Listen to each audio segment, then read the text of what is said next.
तो आज हम यहाँ पे एरे के बारे में देखेंगे। Array is the collection of similar data type. ठीक है, एरे हमारा जो कलेक्शन होता है सिमिलर डेटा टाइप का होता है। जैसे अगर हमने इंट लिखा है तो हम इंट वैल्यूज़ को ही डाल सकते हैं, और अगर हमने स्ट्रिंग लिखा है तो हम स्ट्रिंग को ही डाल सकते हैं, नहीं कि हम यहाँ पे इंटीजर डाल दें। ठीक है, तो यही होता है हमारा array is the collection of homogeneous और सिमिलर डेटा टाइप। अब एरे अगर नहीं होता तो फिर हम अपने डेटा को कैसे लिखते हैं? क्लास पहले हम यहाँ पे बनाएंगे अपना इंट। ठीक है, क्लास आईडी 1 इक्वल टू 10। ठीक है, फिर हमने लिखा इंट क्लास आईडी 2 20। तो हम इस तरीके से लिखते जा रहे हैं और हमारे पास स्टूडेंट्स 1000। तो हम कितनी बार लिखेंगे इसको? ठीक है, पहले तो हम इतना लिख नहीं पाएंगे, और हम लिख भी लेंगे तो हमारी एक तो पहले मेमोरी इतना ज़्यादा बेकार होगी क्योंकि इतना सारा डेटा हमने भर दिया, और वो बहुत स्लो हो जाएगी। तो इसलिए हम एरे का यूज़ करते हैं। अब एरे में हम सिंपल लिख देते हैं इंट, ये है डेटा टाइप। ठीक है, और फिर हम लिख देंगे यहाँ पर क्लास आईडी, और ये है हमारा एरे का सिंबल। ठीक है, फिर उसके बाद हमने यहाँ पे लिखा न्यू इंट, और हम यहाँ पे साइज दे देंगे।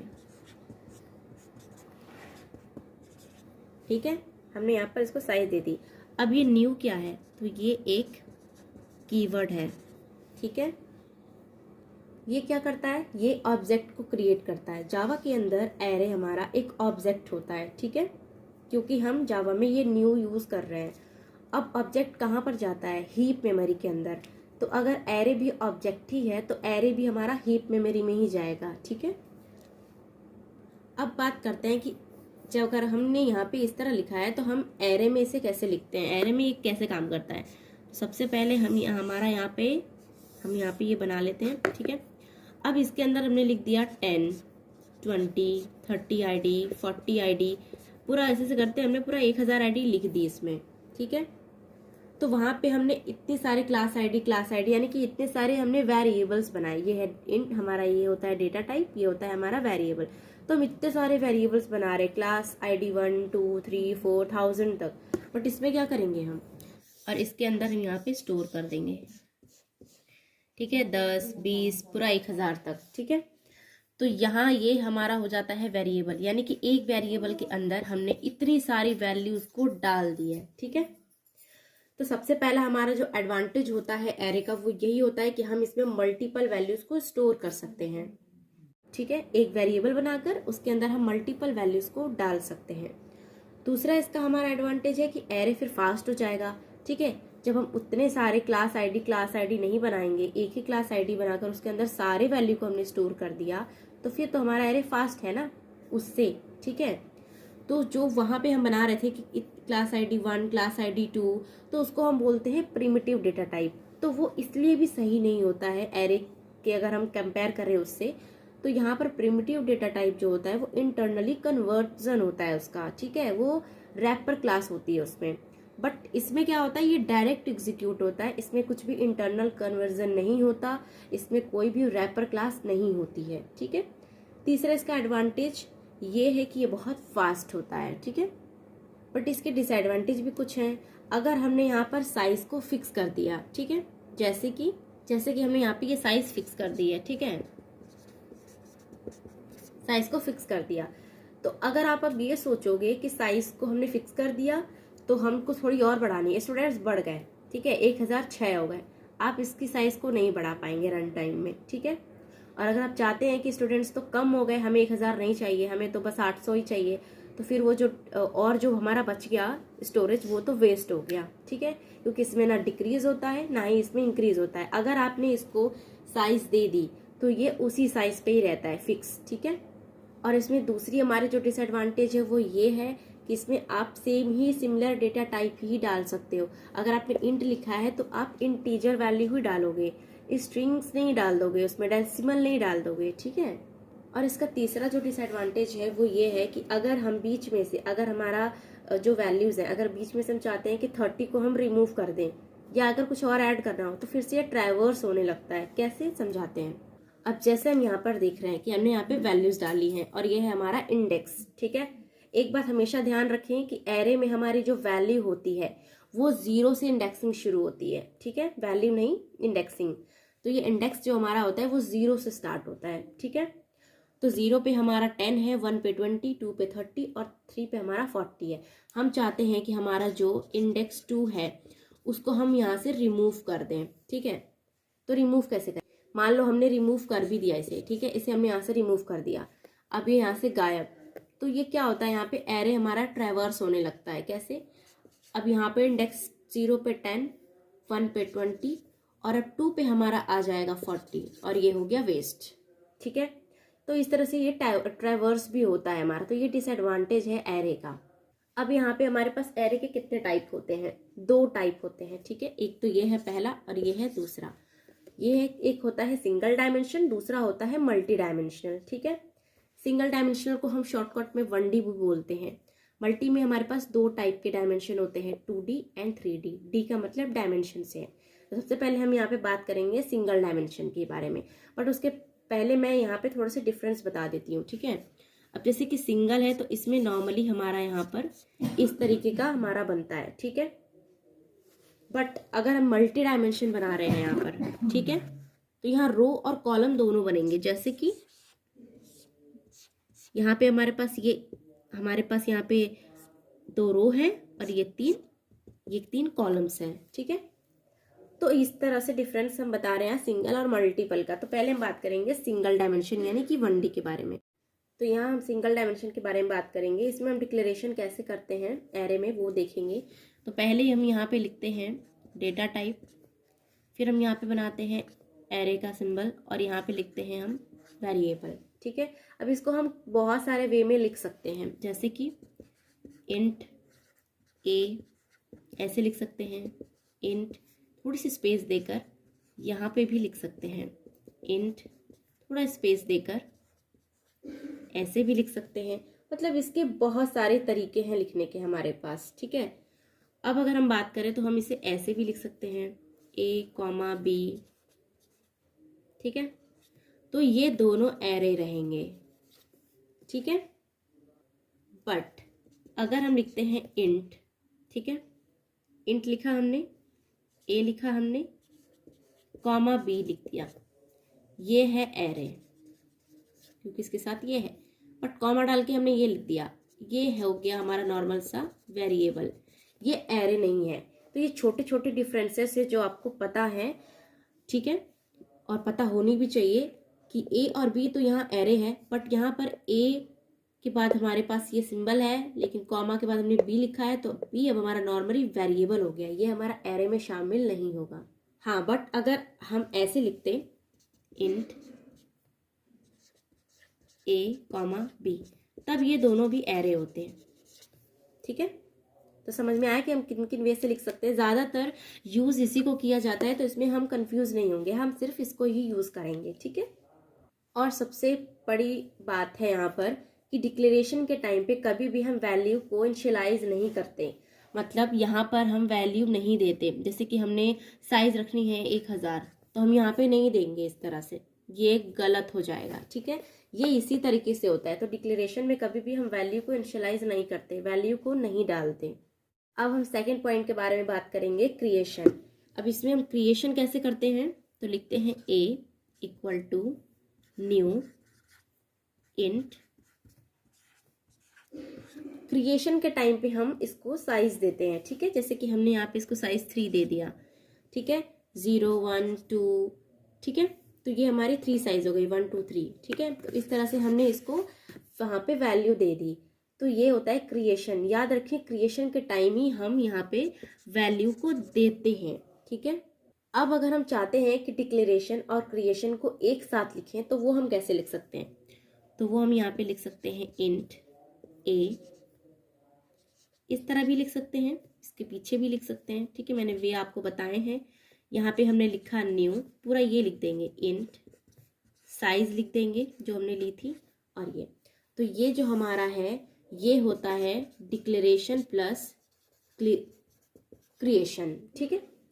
तो ये हमेशा याद रखें कि हम इसे एक साथ भी लिख सकते हैं। और यहाँ पे हम साइज ज़रूर देंगे, ठीक है। डिक्लेरेशन के टाइम पे साइज नहीं दी जाती, यानी आप यहाँ साइज नहीं दे सकते, आप यहाँ देंगे क्रिएशन में। अब एक पॉइंट है यहाँ पर, जैसे कि अगर हमने यहाँ पे लिखा इंट a = न्यू इंट, यहाँ अगर हमने साइज 0 दे दी तो फिर क्या होगा, तब ये रन भी होगा, ये कंपाइल होगा, ठीक है। सबसे पहले कंपाइल होता है ना, कंपाइल भी होगा और ये रन भी हो जाएगा, ठीक है। बट अगर आप यहाँ पे माइनस में कोई नंबर देते हो तो फिर क्या होगा, ये भी कंपाइल तो होगा बट एग्जीक्यूशन के टाइम पे ये रन नहीं होगा, ठीक है। क्या एरर आएगी, एरर आएगी यहाँ पर नेगेटिव एरे साइज एक्सेप्शन, यानी कि यहाँ पर एक्सेप्शन थ्रो करेगा, ठीक है। तो नेगेटिव में वैल्यू मत दीजिएगा। तो यहाँ पर हम इस प्रोग्राम को लिखकर देख लेते हैं। इंट न्यू कीवर्ड बनाया हमने, अब इसके अंदर हम वैल्यू पास करते हैं 0। तो यहाँ हमने कुछ प्रिंट नहीं करवाया, सिर्फ 0 लिखा है, तो ये रन भी होगा और कंपाइल भी होगा, ठीक है। यहाँ कोई भी एरर नहीं आई। बट अगर हम उसको नेगेटिव कर दें तो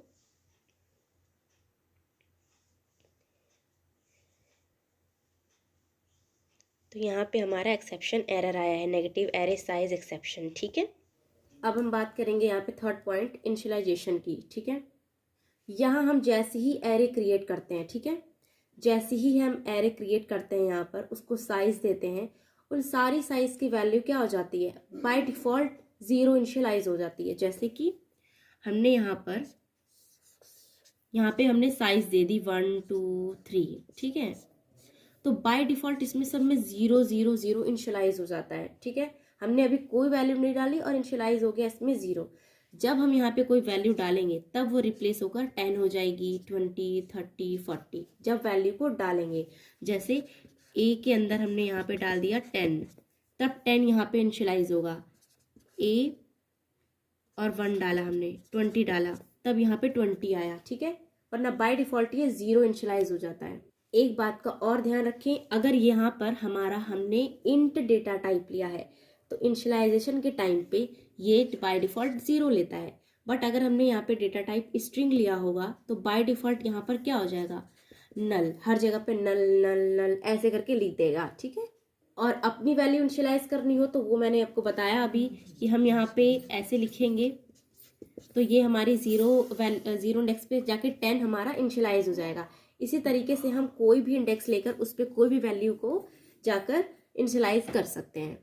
लेकिन यहाँ पर एक चीज़ और मैं बताना चाहूँगी, अगर यहाँ पर हमने 0 1 2 सिर्फ इतने ही इंडेक्स हैं और हमने यहाँ पर एक तीसरा इंडेक्स डाल के उस पर लिख दिया कि 40 हमारा वैल्यू इनिशियलाइज हो जाए, यहाँ तो है ही नहीं तीसरा इंडेक्स, तो इसमें हमारा क्या होगा, किस तरीके का एरर आने वाला है, एरर आएगा कंपाइल, हमारा यहाँ पे एक्सेप्शन थ्रो होगा, ठीक है।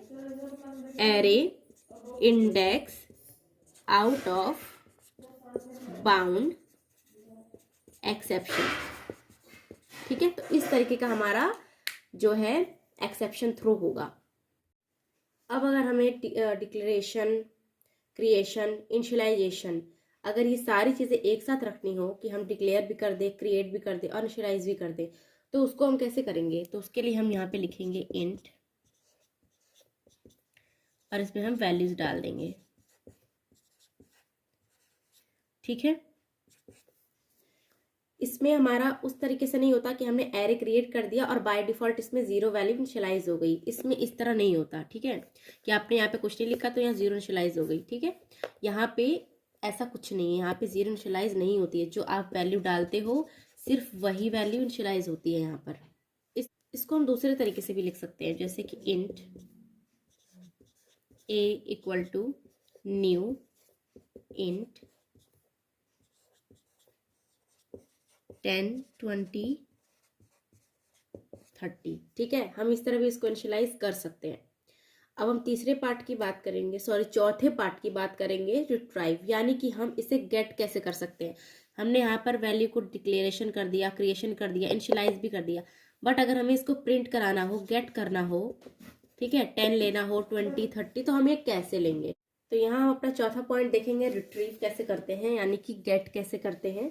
सिंपल लैंग्वेज में बताऊं तो हम वैल्यूज को जो इनिशियलाइज करवा रहे हैं, ठीक है, उसे हम प्रिंट कैसे करेंगे। ठीक है, तो सबसे पहले हम यहाँ पे लिख लेते हैं इंट a इक्वल टू, हमने यहाँ पे वैल्यू लिख ली 10, 20, 30। अब इसे हमें प्रिंट करना है, तो कैसे करेंगे? तो एक लूप होता है जिसका नाम होता है फॉर लूप। ठीक है, फॉर लूप के अंदर पहले लिखेंगे हम डेटा टाइप। ये बहुत ज़रूरी होता है डेटा टाइप लिखना, क्योंकि जावा में ये बहुत इंपॉर्टेंट है कि हम उसको डेटा टाइप बताएं। तो इंट आई इक्वल टू, इसकी इंडेक्सिंग कितनी है? 0, इसकी 1, इसकी 2। ठीक है, तो 0 से लेकर 2 तक हमारी इंडेक्सिंग चलेगी। तो आई की वैल्यू 0 लेंगे। आई की वैल्यू कहाँ तक जानी चाहिए? 2 तक।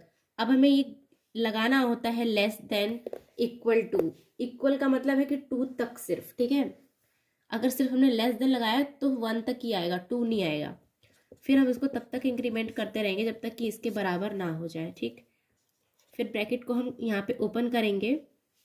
अब यहाँ पे हम क्या लिखेंगे? System dot out dot println. ठीक है, अब इसमें लिखेंगे ए।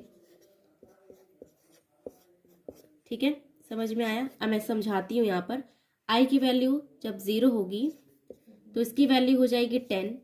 फिर आई की वैल्यू 1 होगी।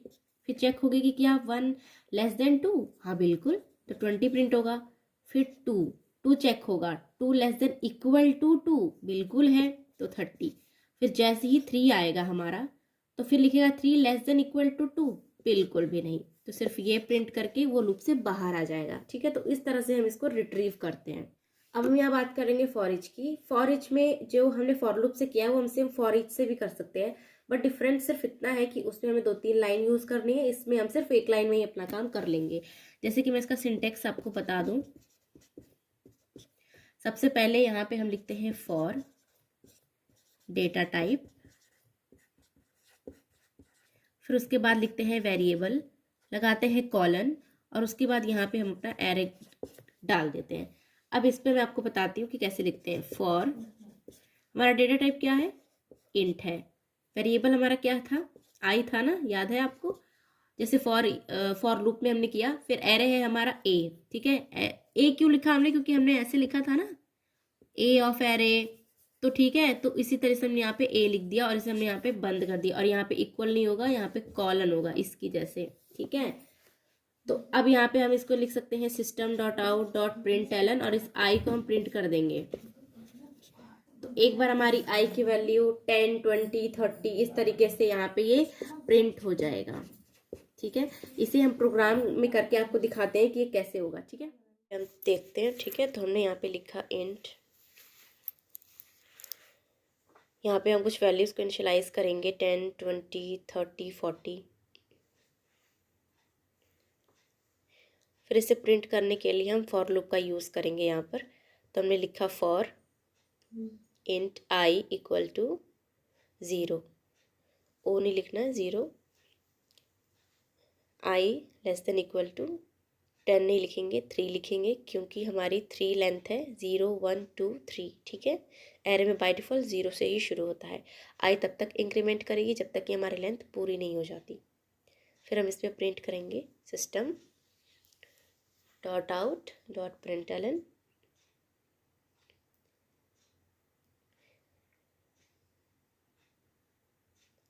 अब हमने आई लिखा है, इसका मतलब यह है कि आई पर एक बार 0 आएगा तो 10, 1 आएगा तो 20, 2 आएगा तो 30, इस तरह से ये प्रिंट होगा। ठीक है, तो हम इस रिज़ल्ट को देखते हैं।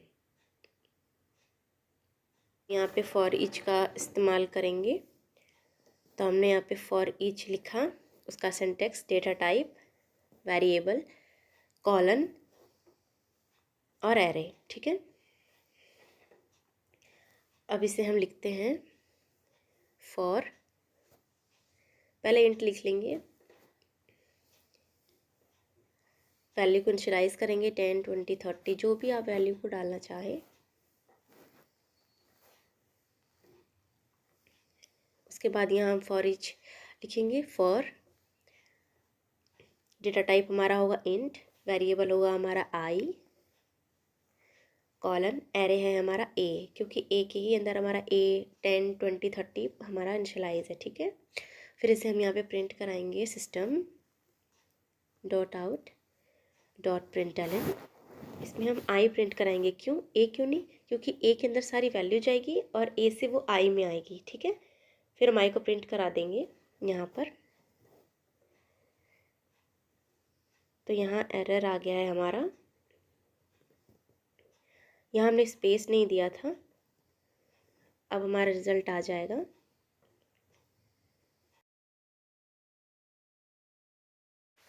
तो आगे के पार्ट में अब हम देखेंगे मल्टी डायमेंशन।